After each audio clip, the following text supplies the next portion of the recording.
So God first, God bless one son of shame. So I do not know why the um you know last video, because I just filmed another video draped up in these Panthers with the same background. I just filmed another one how many minutes ago, but my phone crashed, and I think to myself, well, could have been because of storage, and also could have been because I dropped it again earlier. In the last 2 hours when I was getting up, I just I dropped it, and like I said, I know I done dropped my phone quite a few since I got it back in 2018. But the protected case does most of the work still. But to get back on to it, ladies and gentlemen, after now just deleting a couple apps to hopefully better the storage. I want people to understand. Back to the storage part about what I was trying to express, because I want people to totally understand. I have been writing a lot of music over this whole summer, really, let alone the years in the making. But within this whole summer, I've definitely filled up practically almost two tablets full of songs that probably will lead up to, like I said, over 100 songs.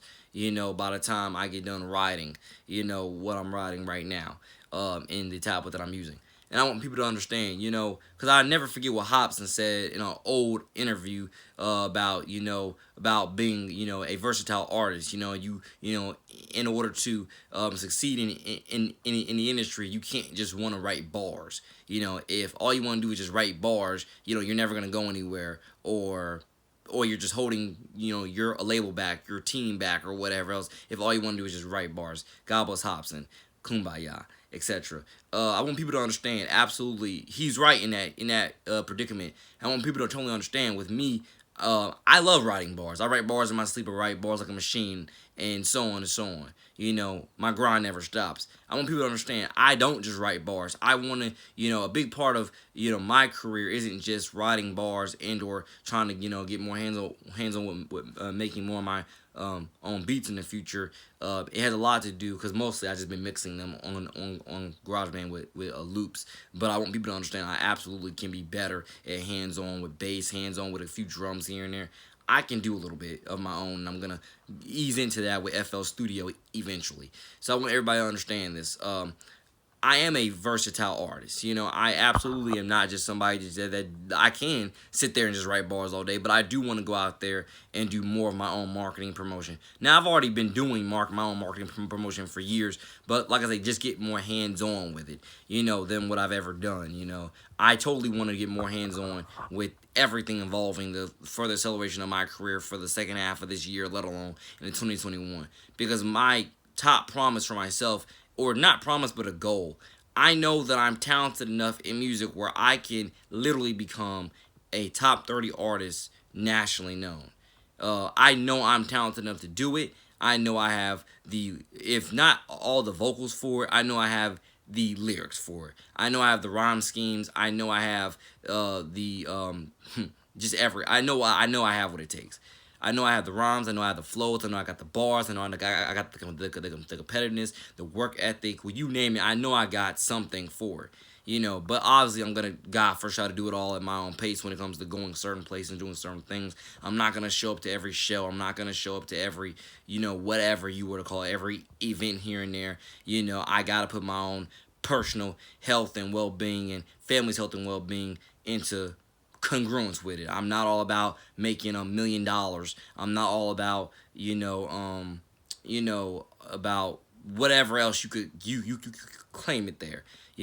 I'm not that type of person that is gonna force himself to go extra overdrive to make all these appearances, do all these shows when his mental health is suffering from it, or his family life is suffering from it, or whatever you want to call it. My career is not that important to me when it comes to it. And I mean, in terms of, it's obviously important in terms of growing a brand and affecting more people, but it's not that important where I'm about to sacrifice my mental health, my emotional health, and more, in order to get an extra $1 million in my bank account. That's just not going to happen, etc.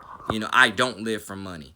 I live for impact. I live for purpose. I live to mentor all these kids on their potential, grow these kids in their character, stuff like that. That's what matters more to me. You know, if I make $1 million along the way, I will make it, and I will do something God first constructive with it, not only taking care of myself, but taking care of the kids.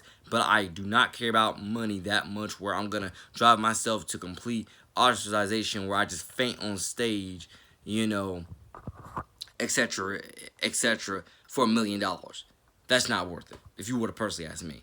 So, also going back into the details of when it comes to telling the second half of my story, I want everybody to understand, you know, I have a lot of stuff to tell, a lot of, you know, poetry that I, you know, to write, or a lot of stuff that I've already done. You get the point.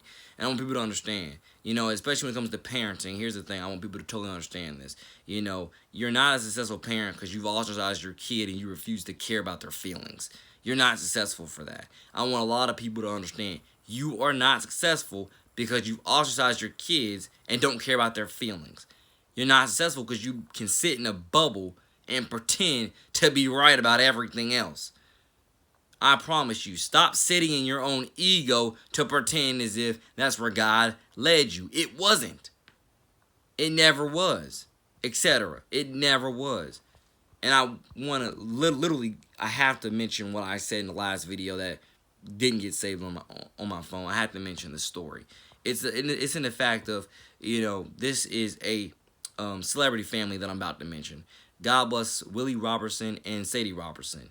The way that Willie has raised his daughter Sadie, you can tell Sadie knows that not only does her dad love her, but she has a great support system around her with her entire family.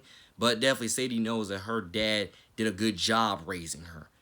You can tell when some of the pictures that I've seen on Instagram with them both. You can tell Sadie knows that her dad did a great job raising her, let alone her entire family did.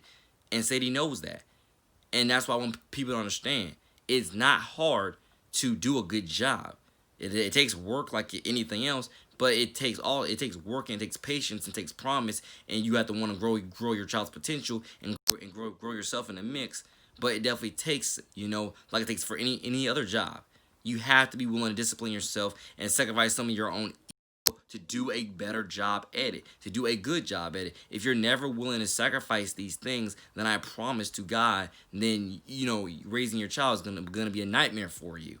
You know, you're always gonna want to shoot your child away. You're always